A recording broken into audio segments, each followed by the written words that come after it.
तकरीबन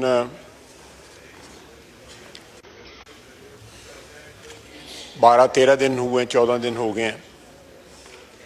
26 नवंबर को अभी तक ये पता नहीं लग सका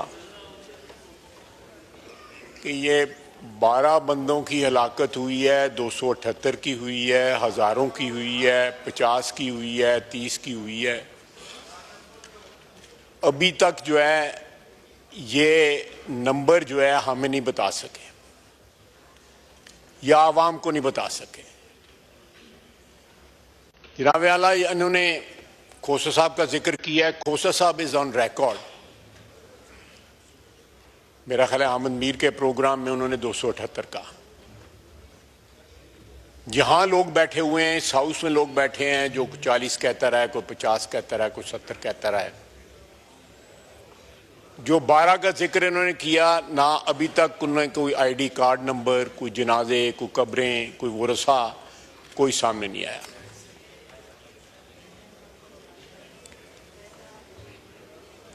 ये समझते हैं, मैं समझता हूं कि इज्तिमाई जो शऊर है कौम का, उसकी तौहीन है कि इस किस्म की हवाई बातें करना, बगैर किसी सबूत के करना और रेटरिक भी इस्तेमाल करना। और रेटरिक इस्तेमाल करने का भी कोई एक फन होता है, एक आर्ट होता है। इस तरह नहीं है कि आप बंदूकों के जो है कैलिबर बताते रहें, जैसे पीओएफ में जो बैठे हुए हैं लोग जो है यहाँ पे। आधा वक्त तो इन्होंने अपनी तकरीर का बंदूकों के कैलिबर बताने में लगा दिया। सियासी तकरीर है, सियासी तकरीर में से सियासी बातें करें। इनके अंदर इस वक्त इतने इख्तलाफात हैं कि हर बंदा एक अलहदा स्टेटमेंट देता है, एक अलहदा स्टैंड लेता है। जनाब आला, इनके जितने लीडर हैं उतने बयान हैं। इनकी तकरीर में जो मैंने मतलब जो अखज़ किया है कि जब ये बरास्ता मुनाल भागे हैं यहाँ से, तो बुशरा बीबी इनके साथ थी। बुशरा बीबी ऑन रिकॉर्ड हैं कि मुझे छोड़ के सारे लोग जो है भाग गए, दौड़ गए। चले मैं तरमीम कर लेता हूं। भगौड़े ये सारे लोग भाग गए। और दूसरा ये भी ऑन रिकॉर्ड है कि जब अली अमीन गंडापुर साहब की गाड़ी पे हमला हुआ, इनके वर्करों ने उनको डंडे मारे, उनके गाड़ी को तोड़ने की कोशिश की जब वो भाग रहे थे, तो उनके गार्ड्स ने जो है फायरिंग की अपने वर्करों के ऊपर। यह भी चीज ऑन रिकॉर्ड है। सर, ये कम से कम इस हाउस के सामने कोई यूनिफाइड किस्म का बयान जो है, जिसमें कोई तसलसल हो, जिसमें कोई कोहेरेंस हो, जिसमें कॉन्ट्रडिक्शंस ना हो, वो तो कम से कम पेश करें। अपना रिकॉर्ड जो है वो तो स्ट्रेट कर लें। एक बात पे मुझे बड़ा अफसोस हुआ कि इन्होंने अब एक नया कार्ड जो है प्ले करना शुरू किया है, और उस सुबाइयत का कार्ड है।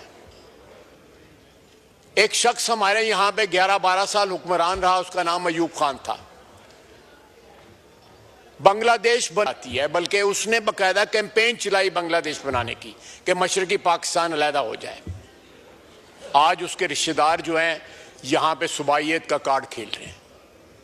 इस मुल्क के ऊपर जनाब डिप्टी स्पीकर, जितना हक किसी पंजाबी, सिंधी, बलोची का है, उतना ही पश्तून का है। हम 4 भाई हैं इस खानवादे में जिसका नाम पाकिस्तान है। अब अगर इनके कहने पे किसी और सूबे से एक बंदा भी ना आए, जनरल सेक्रेटरी साहब इनके अकेले अपनी गाड़ी में लाहौर फिरते रहें, और जहां पे 4 बंदे इकट्ठे हुए थे वहां पे वो ना पहुंचे, तो इसमें लोगों का क्या कसूर है? इसमें Pashtun versus rest of Pakistan जो है वो क्या एक्सप्लॉइट करने की क्या जरूरत है? और वहां से भी अगर सरकारी मुलाजिम लाए जाते हैं, वहां से पुलिस जो है सफेद लिबास में लाई जाती है। और ये सारा उस वक्त उनको ख्याल नहीं आता कि वो भी पश्तून हैं। पारा चिनार में जो कत्लेआम हो रहा है वहां पे एक दूसरे से लड़ रहे हैं, तो चीफ मिनिस्टर का वो भी तो जिम्मेदारी बनती है कि अपने सूबे में अमन कायम करे, अपने सूबे में जो है जो हकूक हैं अपने सूबे के रहने वालों के, उनके हकूक जो है बजा लाए। उनको छोड़ के उन्होंने इस्लामाबाद पे चढ़ाई की और उसका नतीजा क्या निकला? तीसरी दफा जो है वो चढ़ाई इनकी नाकाम हुई। और ये लीडरशिप जानती है इनकी, मैं नाम नहीं लेना चाहता, कि बानी पीटीआई ने संजानी का एग्री किया जब रात को 10 बजे जेल खोली गई, लेकिन उनकी बेगम साहबा ने रिफ्यूज कर दिया। उसने कहा, मैं उनको इल्जाम नहीं देता, क्राउड देख के वैसे ही बंदे का जो मीटर फिर जाता है कि इतना क्राउड था, उन्होंने कहा जी चलें जी डी चौक चलते हैं। और ये जो है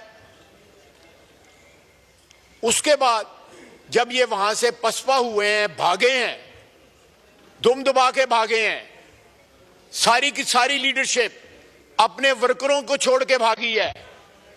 और वर्कर वीडियो मौजूद है, आप इस हाउस में उस दिन की वीडियो चलाएं, आपको पता लग जाएगा कि गोली किसने चलाई, फायरिंग किसने की, कौन वहां से भागा, कौन बड़के लगा रहा था। और जब कन्फ्रंटेशन का मौका आया, जब धरने का मौका आया या खड़े रहने का मौका आया, तो कौन कौन वहां से भागा है। और इनको ये रास्ता मिल गया हुआ है, सारे जो मुनाल के रास्ते भागते हैं। तीनों दफा जब ये भगौड़े हुए हैं, चीफ मिनिस्टर साहब तीनों दफा पहले केपी खड़े होते हैं, उसके बाद कोसार कॉम्प्लेक्स खड़े होते हैं, उसके बाद पहाड़ पे चढ़ जाते हैं, उसके बाद 12 जिलों से जो है पेशावर पहुंच जाते हैं। जनाब स्पीकर, ये तौहीन है इज्तिमाई शऊर की जो ये बातें करते हैं। मैं लंबी बात नहीं करना चाहता क्योंकि मेरे पास तो बंदूक का या कोई लाइसेंस भी नहीं है, मैं जानते नहीं हूँ क्या रेंज होती है और कौन सी स्नाइपर राइफल होती है और कौन सी फलानी होती है, रेमिंगटन वगैरह क्या क्या इन्होंने बात। लेकिन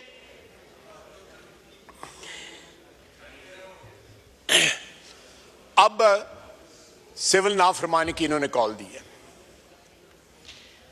आज से 10 साल कबल भी इन्होंने सिविल नाफरमानी की कॉल दी थी और कंटेनर पे खड़े होकर बानी पीटीआई ने खुद जो है मुख्तलिफ यूटिलिटी बिल्स को जो है आग लगाई थी और लोगों को कहा था कि यूटिलिटी बिल्स ना देना। किसी ने उनकी कॉल के ऊपर जो है लबैक ना कहा। लोगों ने यूटिलिटी बिल्स भी दिए और उनकी कॉल जो है वो फेल हो गई। आज भी मेरा चैलेंज है इनको, अल्लाह के फजल से इनको कोई पाकिस्तानी जो है वो यूटिलिटी बिल देने से इनकार नहीं करेगा। कोई एक्सपैट पाकिस्तानी जो है, बैरून मुल्क रहने वाले पाकिस्तानी जो हैं, वो अपने घर अपने मुल्क में तरसीलात बेचना जो है वो बंद नहीं करेंगे। ये जरूर करें। मैं इसरार करता हूं कि ये नाफरमानी, सिविल नाफरमानी के ऊपर जरूर खड़े रहें, इस स्टैंड लें। इंशाअल्लाह ताला ये जिस तरह इनके 3 हमले जो हैं वो फेल हुए हैं, इसी तरह सिविल नाफरमानी की कॉल भी जो है फेल होगी। जनाब वाला, अफसोस की बात है कि जब इतनी हजीमत उठानी पड़ती है, जब इतनी शिकस्त उठानी पड़ती है, जब इस तरह भागना पड़ता है मैदान से, तो उसके बाद सुबाइयत का कार्ड खेलना जो है, मैं समझता हूँ ये पाकिस्तान के साथ जो है वाबस्तगी वफादारी की का तकाजा ये है कि इस हाउस में आप मेंबर हों, इस हाउस ने आपको इज्जत दी हो। जो इसका वफाक का हाउस है, उस हाउस में खड़े होके ऐसे बीज बोने की कोशिश की जाए और बाकायदा जो बच्चे ऊपर बैठे हैं उनको एड्रेस करके बात की जाए, क्योंकि वो बच्चे जो हैं हमारे सूबे केपी से आए हुए हैं। इससे ज्यादा घटिया और क्या हरकत हो सकती है? सर, ये डीएनए पे बड़ा डिपेंड करता है, बहुत डिपेंड करता है डीएनए के ऊपर कि इंसान का डीएनए किस किस्म का है। अगर आपके डीएनए में पावर यूजर्व करने की ट्रेडिशन हो, उसके जरासीम हो, आमरीत के जरासीम हो और बेशुमार किस्म में, मैं लंबी बातों में नहीं जाना चाहता, तो फिर वो इस किस्म की बातें करते हैं कि ये इनकी शिकस्त खुर्दा जो ज़हनीत है उसकी निशानदेही करते हैं। ये अल्फाज जो हैं जो उन्होंने इस्तेमाल किए वफाक के खिलाफ, पाकिस्तान की वहदत के खिलाफ, जो इन्होंने बीज बोने की कोशिश की है। जनाब वाला, मैं कंक्लूड करता हूं कि इनके 3 हमले नाकाम हुए। बड़ा बोल नहीं बोलता, अल्लाह के फजल से इनका सिविल नाफरमानी वाली कॉल भी नाकाम होगी। मैं ज्यादा डिटेल में नहीं जाना चाहता, लेकिन जो 26 नवंबर के दिन जिन जिन बातों पे ये एग्री कर चुके हुए थे, इनके वर्करों को पता लग जाए तो जिस तरह जूतियां खा के उस दिन भागे थे, उससे ज्यादा जूतियां खाई जाए। और ये ढाल बनाना ख्वातीन को, और फिर खातून जो है वो अपने खामद से भी ज्यादा एम्बिशियस हों, तो फिर अल्लाह ही हाफिज है इनकी पार्टी का। अल्लाह ताला पाकिस्तान को किसी इनके हाथों से नुकसान को बचाए। 4 साल की इनकी हुक्मरानी में जो नुकसान पहुंचा है, आज भी पाकिस्तान जो है उसका भुगतान कर रहा है, उसके नतायज को भुगत रहा है। उस डिसमेंटल्ड सिचुएशन को, एक जो है खंडरात जो छोड़ के गए थे, आज उस पर अल्लाह के फजल से फिर हमारी तमीर होनी शुरू हो गई है। इस मुल्क में जो है तरसीलात बढ़ी हैं, 4 से 6 बिलियन डॉलर मंथली सालाना तरसीलात बढ़ी हैं। स्टॉक मार्केट 1 लाख जो है चली गई है। हमारा जो है पॉलिसी रेट जो है वो 5.5% वो नीचे आ गया है। हमारे जो फॉरेन एक्सचेंज रिजर्व्स हैं वो रिप्लेनिश होने शुरू हो गए हैं। इन्फ्लेशन जो है हमारी सिंगल डिजिट के ऊपर, लो सिंगल डिजिट पे आ गई है। ये बावजूद इस बात के कि इन्होंने डिसरप्शन करने की पूरी कोशिश की है कि कहीं इकोनॉमिक रिकवरी ना हो जाए। एक दिवालिया सूबे की लीडरशिप लेके बार बार हमला कर रहे हैं, जिसके पास तनख्वाहें देने के साथ पैसे नहीं है, अस्पताल चलाने के पैसे नहीं है, स्कूल चलाने के पैसे नहीं है। पहले अपने सूबे की खिदमत करें, जो है कोई लिसानियत की या सुबाइयत की बात करें, पहले कुछ डिलीवर तो करें। आपने 4 साल में क्या डिलीवर किया? आप पिछले 10-12 साल से हुक्मरान है केपी के अंदर। केपी को बाकी सूबों के साथ कंपेयर कर लेना। क्या आपने वो सूबा जो है अच्छा खासा खाता पीता खुशहाल जो है सूबा जो है उसमें दहशत गर्दों को ला के बसा दिया?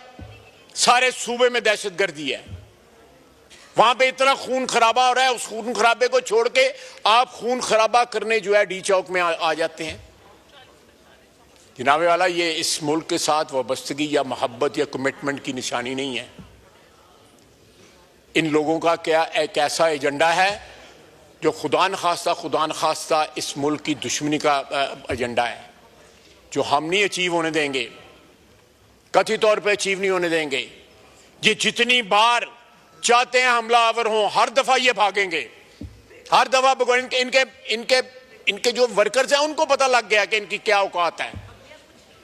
ये जितने लीडर हैं उतने इनके ओपिनियन हैं। इतने इख्तलाफात जो हैं आपको किसी पॉलिटिकल पार्टी में नजर नहीं आएंगी। एक पॉलिटिकल पार्टी में एक होती है, एक डिसिप्लिन होता है। जब वो बातें करते हैं उसमें कोई कोहेरेंस होती है बातों में आपस में। आधी लीडरशिप से ज्यादा जो है वो तो रिजाइन कर गई थी उस दिन 26 नवंबर को। किस बात पे रिजाइन कर गई थी? अपने इंटरनल इख्तलाफात की वजह से रिजाइन कर गई थी।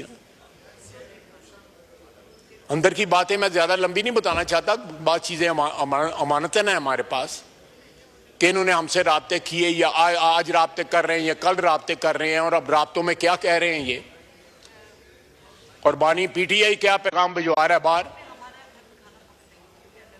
खुदा का वास्ता है, सुबाइयत या लिसानियत या इस मुल्क में कोई ऐसे बीज न बोएं जिसकी फसल जो है कल जो है सारे पाकिस्तान को काटनी पड़े। वमा अलैना इल्लल बलाग।